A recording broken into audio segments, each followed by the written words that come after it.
Bienvenidos a esta exploración detallada. Hoy nos metemos de lleno en el universo de los fondos de inversión colectiva, los famosos FIC, aquí en Colombia.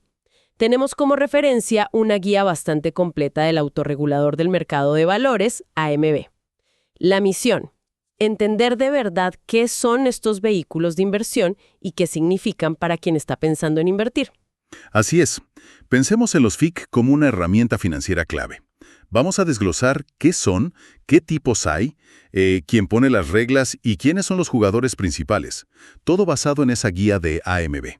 En esencia, es una forma organizada para que muchas personas junten su capital y, lo pongan en manos de profesionales, buscando beneficios como grupo. La guía los define como un mecanismo para captar o administrar recursos de varias personas y gestionarlos colectivamente. Pero, ¿qué lo hace diferente de, digamos, un grupo de amigos que invierte junto? La diferencia clave, y que la normativa colombiana, como el Decreto 2555 subraya, es la gestión profesional y estructura regulada. No son amigos improvisando, son sociedades fiduciarias, comisionistas de bolsa o sociedades administradoras de inversión, todas bajo la lupa de la Superintendencia Financiera de Colombia. La SFC, claro. Eso, la SFC. Son ellas quienes manejan el dinero. Eso es un punto crucial. Hablemos de equipos de analistas, gestores con experiencia, tecnología, dedicados a tiempo completo a buscar las mejores oportunidades y manejar los riesgos. Me imagino que eso es un gran alivio para quien no tiene el tiempo o quizás la experiencia para estar encima del mercado todo el día. Precisamente. Y no solo eso, Cada FIC tiene su propio manual de instrucciones, que es el reglamento. Ahí se definen las reglas del juego, en qué se puede invertir, qué riesgos se asumen, si hay montos mínimos, plazos, cómo se entra, cómo se sale. Es como el contrato entre el fondo y sus inversionistas. Has mencionado la regulación y la protección. Hay un concepto que la guía destaca y que suena fundamental: la segregación. ¿Qué significa eso en la práctica para el dinero del inversionista? Significa seguridad. La segregación es como crear una caja fuerte legal para los activos del fondo. El dinero y las inversiones del FIC son un patrimonio totalmente independiente, separado de los bienes de la empresa que lo administra, ya sea la fiduciaria, la comisionista, lo que sea. Si esa empresa administradora tuviera problemas financieros, los activos del fondo no se tocan. No pueden ser embargados por los acreedores de la administradora. Están, blindados. Vaya, eso sí que es una protección robusta. Saber que tu inversión no se mezcla con los problemas de la entidad gestora da mucha tranquilidad. ¿Y estos fondos necesitan tener un tamaño mínimo para operar, como para asegurar que sean viables? Sí. Hay un requisito de patrimonio mínimo. La normativa, actualizada recientemente para usar unidades de valor básico, las UVB, establece un piso para asegurar cierta escala. Las administradoras tienen un año, prorrogable por 6 meses con permiso de la superfinanciera para alcanzar ese tamaño desde que el fondo arranca. Es una forma de asegurar que tengan una base sólida para operar eficientemente. Tiene sentido. Ahora entiendo que no todos los FIC son iguales. La guía los clasifica, y una distinción clave parece ser entre fondos abiertos y cerrados. ¿Cómo afecta eso a la experiencia del inversionista? Afecta muchísimo, sobre todo en la flexibilidad para retirar el dinero. Imagina un fondo abierto como una puerta giratoria. Como inversionista, puedes pedir que te devuelvan tu participación, o sea, redimir prácticamente cuando quieras, y la administradora está obligada a hacerlo. ¿Y los cerrados? Son como una puerta con candado hasta cierta fecha. Algo así, pero con fecha de apertura, sí. En un fondo cerrado, la redención solo ocurre al final del plazo que se fijó desde el principio para la vida del fondo. Puede ser a 3, 5 o 10 años, lo que diga el reglamento. No puedes tocar el dinero antes, a menos que vendas tu participación a otro inversionista, si es que se puede negociar. Entonces, ¿las participaciones de los cerrados se pueden comprar y vender entre inversionistas? Exacto. Esa es otra diferencia clave que menciona en la guía. Las participaciones de los fondos cerrados se consideran valores, pueden inscribirse en el registro oficial, el RNBE, y negociarse en el mercado secundario como si fueran acciones, por ejemplo. Las de los fondos abiertos no. Son derechos, pero no se transan así entre inversionistas. Y supongo que eso también influye en quién puede invertir y cuánto. La guía habla de límites de concentración. ¿Por qué son tan diferentes entre abiertos, que es un 10%, Y cerrados, un 60%. La lógica detrás es el riesgo de liquidez y, bueno, la estabilidad del fondo. En un fondo abierto, si un solo inversionista tiene una porción muy grande y de repente decide irse, podría forzar al gestor a vender activos rápido, quizá en mal momento, afectando a todos. El límite del 10% busca mitigar eso. En los cerrados, como la gente no puede salir hasta el final, pues ese riesgo es menor, por lo que se permite una mayor concentración, hasta el 60% por inversionista después del primer año. Entiendo la lógica. También hay diferencias en cómo se aporta el dinero, ¿no? Sí, los abiertos suelen ser más sencillos. Normalmente solo aceptan dinero en efectivo. Los cerrados, como a veces invierten en cosas más complejas o, digamos, ilíquidas, pueden permitir que los inversionistas aporten activos directamente. Claro, siempre que encajen con la estrategia del fondo y el reglamento lo permita. Además, los abiertos pueden tener pactos de permanencia. Si te comprometes a dejar el dinero un tiempo y te vas antes, pagas una penalidad que beneficia al fondo. Los cerrados ya tienen esa permanencia implícita por su naturaleza. Vale, abierto versus cerrado es una división fundamental por liquidez y negociabilidad. Pero la guía también habla de tipos de FIC según su objetivo de inversión. Menciona fondos del mercado monetario, los ETF, de capital privado, inmobiliarios y de inversión exterior. Demos un vistazo rápido. ¿Qué caracteriza a cada uno? Empecemos por los más conservadores, digamos. Mercado monetario.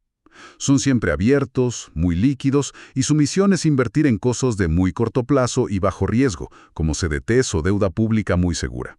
Piensa en ellos casi como una alternativa a tener el dinero quieto, buscando preservar capital y ganar un poquito más que una cuenta de ahorros, tal vez. Luego están los fondos bursátiles, los ETF, que se oyen tanto últimamente. Exacto, los Exchange Traded Funds. Su trabajo es básicamente imitar el comportamiento de un índice. Puede ser el índice de acciones de la bolsa local, uno de acciones de Estados Unidos o uno de bonos, por ejemplo. Compran los activos de ese índice o una muestra representativa y sus participaciones se negocian en bolsa todo el día, como si fueran acciones. Son populares porque te dan exposición a todo un mercado o sector de forma sencilla y usualmente a bajo costo. Aquí la cosa se pone distinta. Los fondos de capital privado, FCP, la guía dice que invierten mayoritariamente fuera de la bolsa, en activos no registrados públicamente. ¿Qué tipo de inversiones son esas? Correcto. Aquí entramos en un mundo diferente al de las acciones y bonos tradicionales. Los FCP invierten directamente en empresas que no cotizan en bolsa. Pueden ser desde startups prometedoras hasta compañías ya maduras que buscan crecer. También en proyectos de infraestructura, en préstamos a empresas, o sea, deuda privada, en desarrollos inmobiliarios. La guía menciona distintas estrategias: capital emprendedor, crecimiento, impacto social o ambiental, infraestructura, recursos naturales. Son típicamente fondos cerrados y, claro, para inversionistas que entienden y aceptan menor liquidez a cambio de potenciales retornos distintos. Suena a inversiones más especializadas y quizás menos líquidas, sí. ¿Y los fondos inmobiliarios, FISIs, son un tipo de FSP o algo aparte? Son una categoría específica, aunque a veces un FCP puede enfocarse en inmuebles.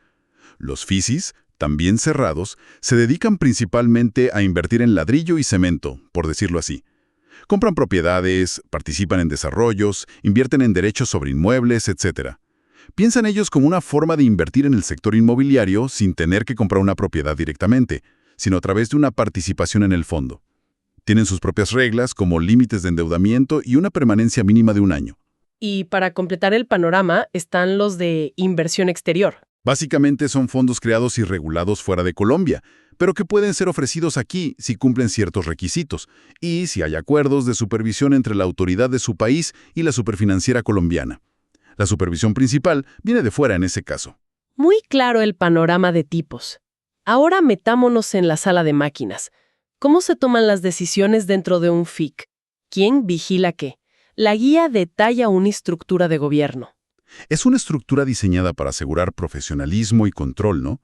Arriba está la junta directiva de la sociedad que administra el fondo. Ellos definen las grandes líneas, la estrategia de inversión, cómo se manejarán los riesgos, cómo se valorarán los activos y, súper importante, cómo se gestionarán los conflictos de interés. También eligen quién custodiará los valores y si contratan a un gestor externo. ¿Y quién ejecuta el día a día de las inversiones? Mencionaste un gerente del FIC. Exacto. Es una persona natural que debe estar registrada como profesional del mercado de valores y dedicarse exclusivamente a esto. Bueno, aunque puede gestionar varios FICs. Es el piloto del fondo, por así decirlo. Toma las decisiones de comprar y vender activos siguiendo el reglamento y las políticas definidas, siempre buscando lo mejor para los inversionistas. Actúa bajo un principio clave, como un experto prudente y diligente. También se habla de un comité de inversiones. Es como un equipo de apoyo para el gerente. Sí, es un órgano que analiza más a fondo las inversiones, los emisores, define límites específicos por activo o sector y asegura que todo esté alineado con la política de riesgos. Sus miembros también tienen responsabilidades legales importantes, ojo. Y no podemos olvidar al vigilante externo, el revisor fiscal. Fundamental. Es el auditor independiente que verifica las cuentas y operaciones del FIC. Puede ser el mismo de la sociedad administradora, pero debe presentar informes separados para el fondo, garantizando independencia. ¿Y los dueños del fondo, los inversionistas, tienen alguna forma de participar en decisiones importantes? Por supuesto, a través de la Asamblea de Inversionistas.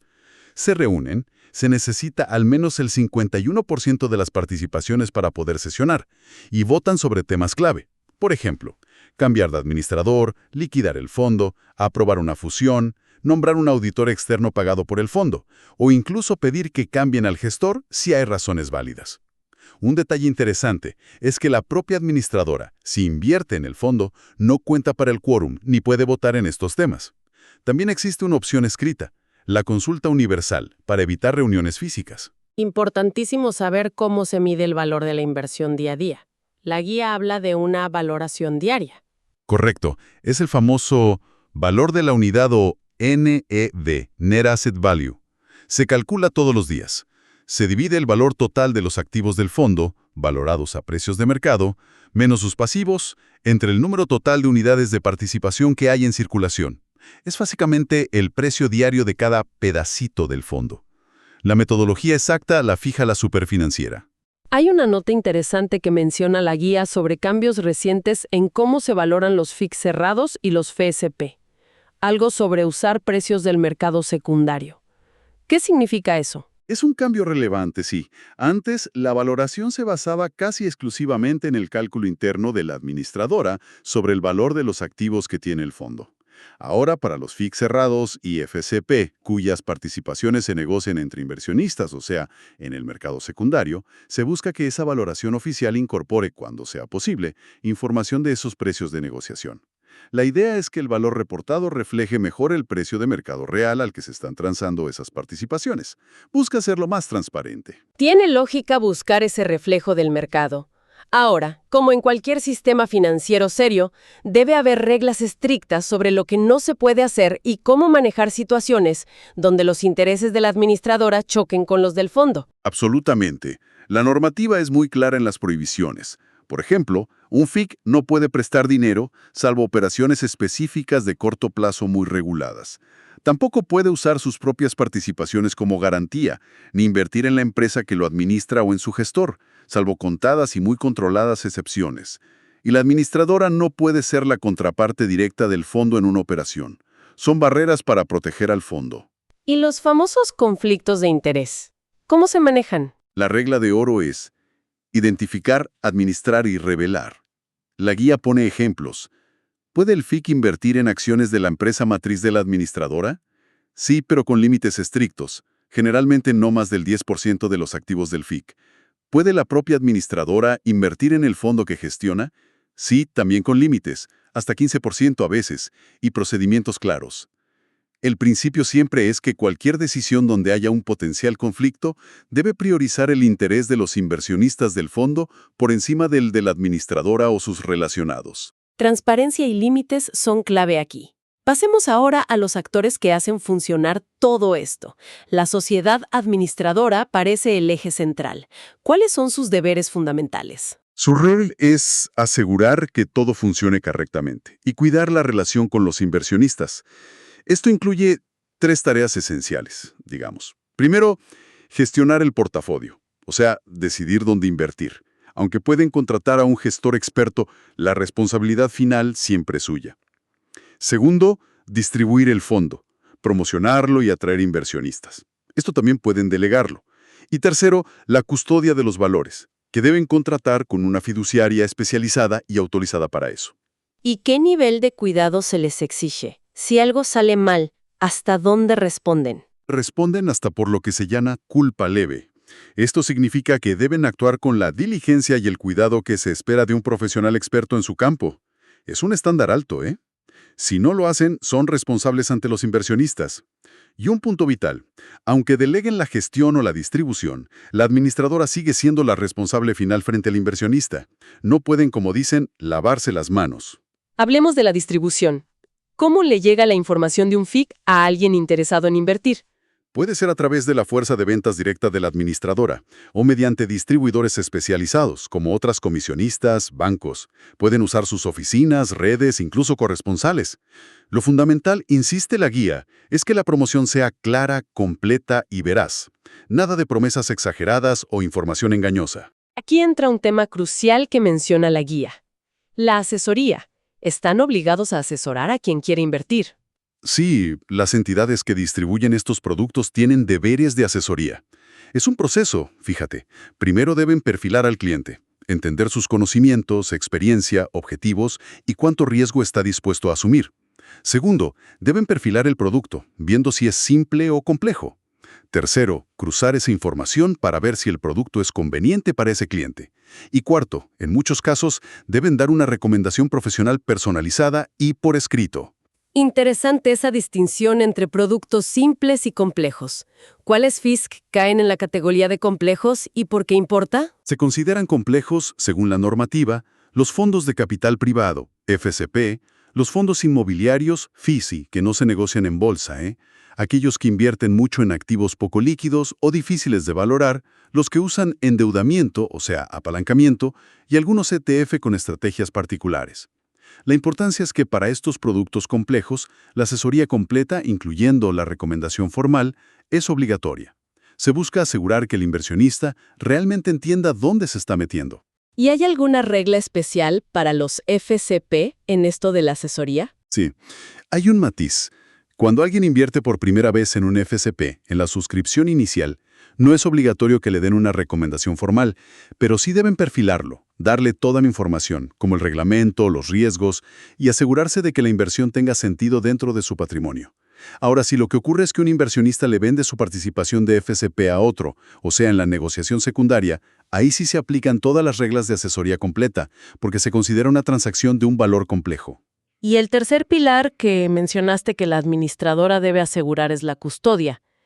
¿Qué hace exactamente el custodio? El custodio es el guardián de los activos del fondo. Es una sociedad fiduciaria especializada y autorizada, cuya función es cuidar físicamente o electrónicamente los títulos valores y el dinero del FIC.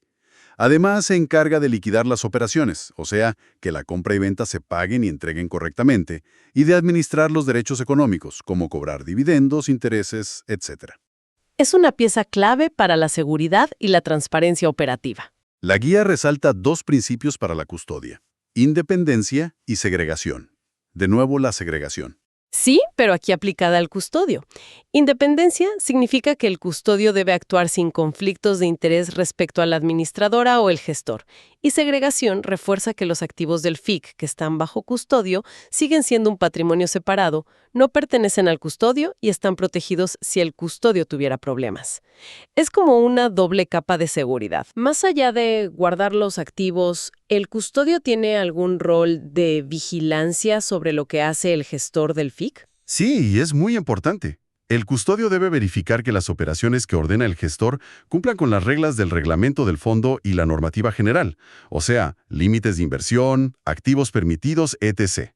Si detecta un incumplimiento, tiene la obligación de reportarlo inmediatamente a la superfinanciera, al AMB y a la junta directiva de la administradora. Es un control adicional para proteger a los inversionistas. Perfecto. Hemos cubierto qué son los tipos, cómo funcionan por dentro y quiénes son los actores clave. Para ir cerrando, si tuvieras que resumir las grandes ventajas de invertir a través de un FIC, según se desprende de esta guía, ¿cuáles serían? La guía implícitamente destaca varias ventajas claras para el inversionista. Primero, diversificación fácil. Con una sola inversión accedes a una canasta de activos. reduciendo el riesgo de poner todos los huevos en la misma canasta, como dicen. Segundo, gestión profesional. Te beneficias del conocimiento y dedicación de expertos, algo difícil de replicar individualmente. Tercero, acceso. Permiten invertir en mercados o activos que de otra forma serían inaccesibles por costo o complejidad, a veces desde montos bajos. Suenan bien. ¿Hay más? Sí, claro. Cuarto, liquidez. Aunque es variable, ¿no? En los fondos abiertos puedes recuperar tu dinero relativamente fácil. En los cerrados, aunque no hay liquidez inmediata, existe la posibilidad de vender tu participación si es negociable. Quinto, supervisión y regulación. Operan en un marco normativo estricto bajo vigilancia de la SFC y AMB, lo que da seguridad y transparencia. Y sexto, diría yo, comodidad. Delegas toda la gestión del día a día, el análisis, la operativa. Te simplifica la vida como inversionista. Entonces, en resumen, los FIC ofrecen una estructura regulada para que la gente pueda invertir de forma colectiva, aprovechando la gestión profesional y la diversificación y, bueno, superando barreras que tendrían si invirtieran solos. Una herramienta poderosa si se entiende bien. Exactamente. Son un pilar importante del mercado de capitales, canalizando ahorro hacia la inversión productiva. Y como reflexión final, pensando en toda esta estructura, la regulación, los distintos tipos y riesgos, más allá de cuánto esperan ganar, ¿qué preguntas fundamentales debería hacerse una persona antes de poner su dinero en cualquier FIC? Preguntas para asegurarse de que no solo es un buen producto en abstracto, sino que es el producto adecuado para sus propias metas y circunstancias personales. Una pregunta clave para que cada quien reflexione. Excelente punto para terminar este análisis detallado. Gracias por acompañarnos.